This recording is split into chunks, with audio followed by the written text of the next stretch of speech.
Hi guys, so in today's video we'll analyze SBFC Finance.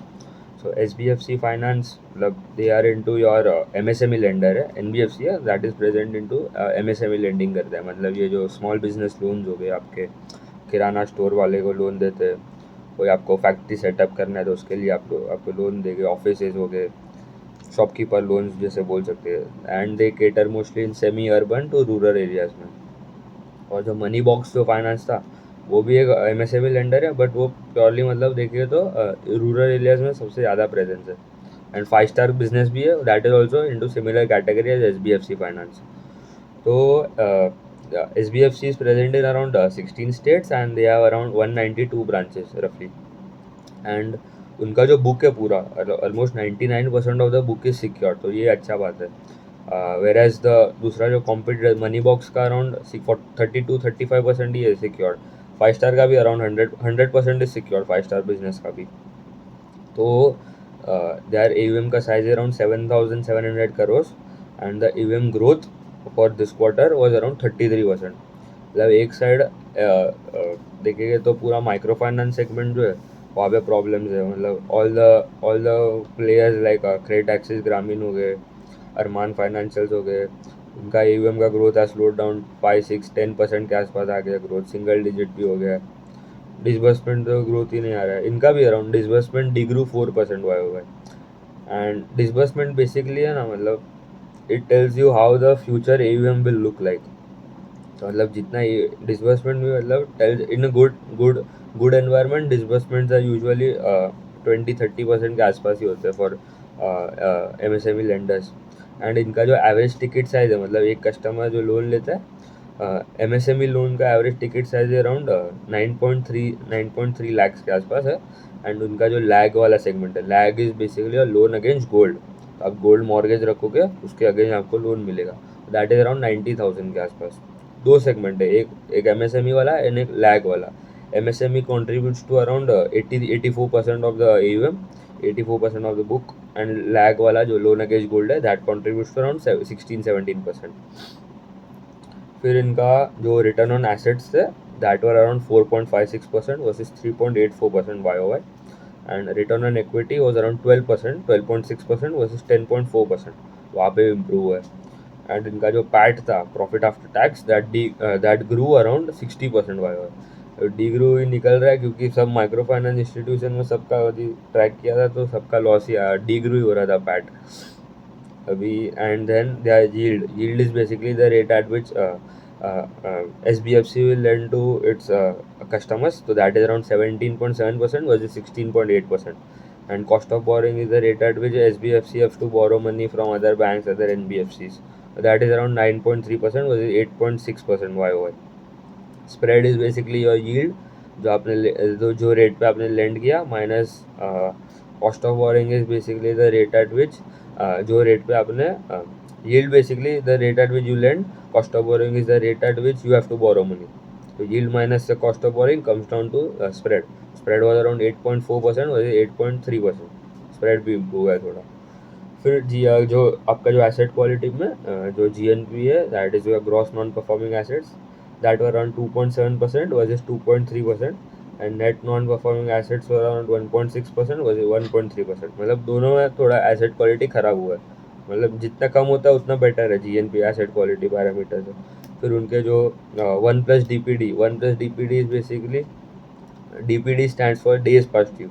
ऐसे customers जिसका at least 1 day has been past from the date of the EMI का जो date है, due date जो बोलते हैं, और उसने अभी तक EMI का पेमेंट है वो किया नहीं है, तो 6.33% है अभी वर्सेस 5.27 था YOY देखेंगे तो वो भी बढ़ा है. मतलब ऐसे कस्टमर जिसने जो EMI टाइम पे नहीं दे रहे दैट इज ऑल्सो इंक्रीजिंग, तो ये खराब आता है, खराब है.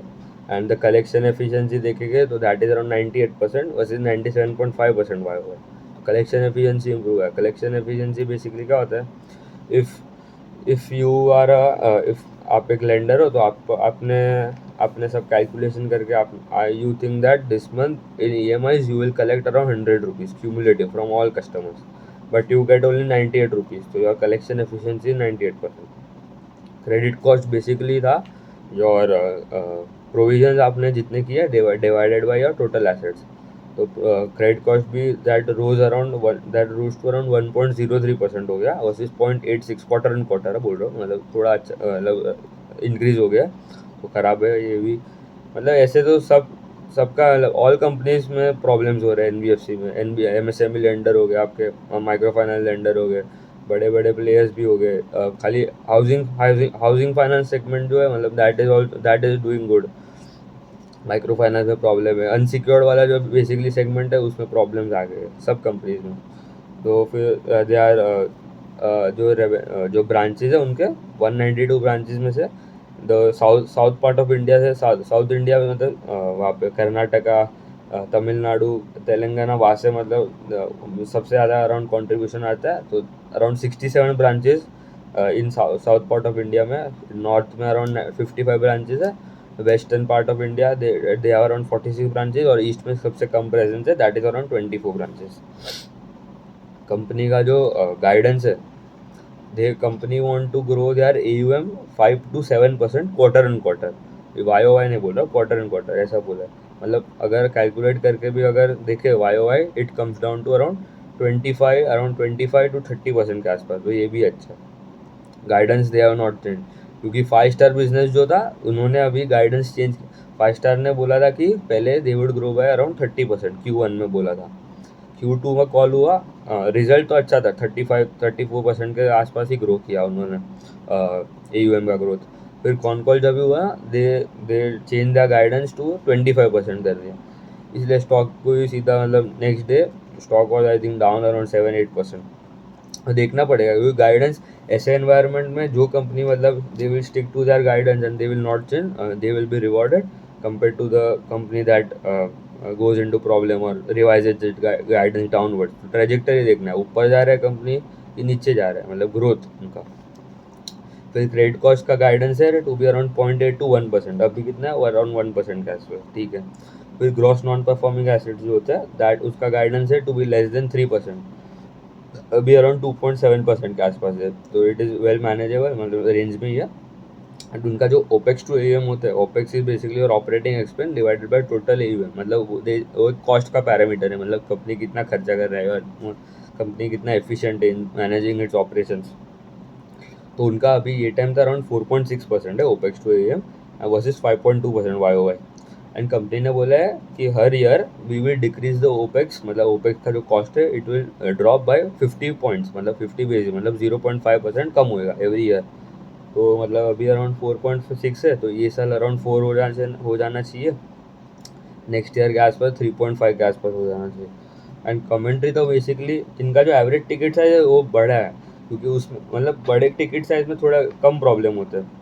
ये जो छोटे छोटे टिकट साइज वाले जो है, क्योंकि उसमें मतलब लोन देना है तो दो, मतलब अनसिक्योर्ड वाले में कुछ नहीं ले सकते। सिक्योर्ड वाले में मतलब आपका घर आपने मॉर्गेज रख के दिया तो आप तो बेसिकली उसका पेमेंट तो पहले करोगे, और जो क्रेडिट कार्ड के बाद करो, क्रेडिट कार्ड का बाद में करोगे, पहले होम लोन का करोगे आप। फिर आपका जो स्लो डाउन था तो थोड़ा, तो कंपनी ने बोला कि सब प्रॉब्लम में 5 स्टार का भी प्रॉब्लम हो गया था, थोड़ा डिसबर्स AUM का ग्रोथ भी स्लो डाउन हो गया था।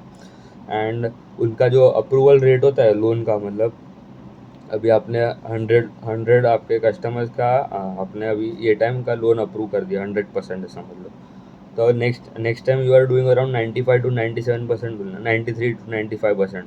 मतलब क्या कि आपने जो अपना जो क्वालिटी था, credit quality of the customers, आपने बोला कि थोड़ा अच्छा क्वालिटी होगा तो ही हम अप्रूव करेंगे, वरना हम नहीं करेंगे, क्योंकि प्रॉब्लम्स में जा रहे हैं, फिर आगे जाके हम कोई प्रॉब्लम होगा, प्रॉफिट में एसेट क्वालिटी ख़राब हो जाएगा, तो उसने पे नहीं किया भाग गया तो प्रॉब्लम हो जाएगा।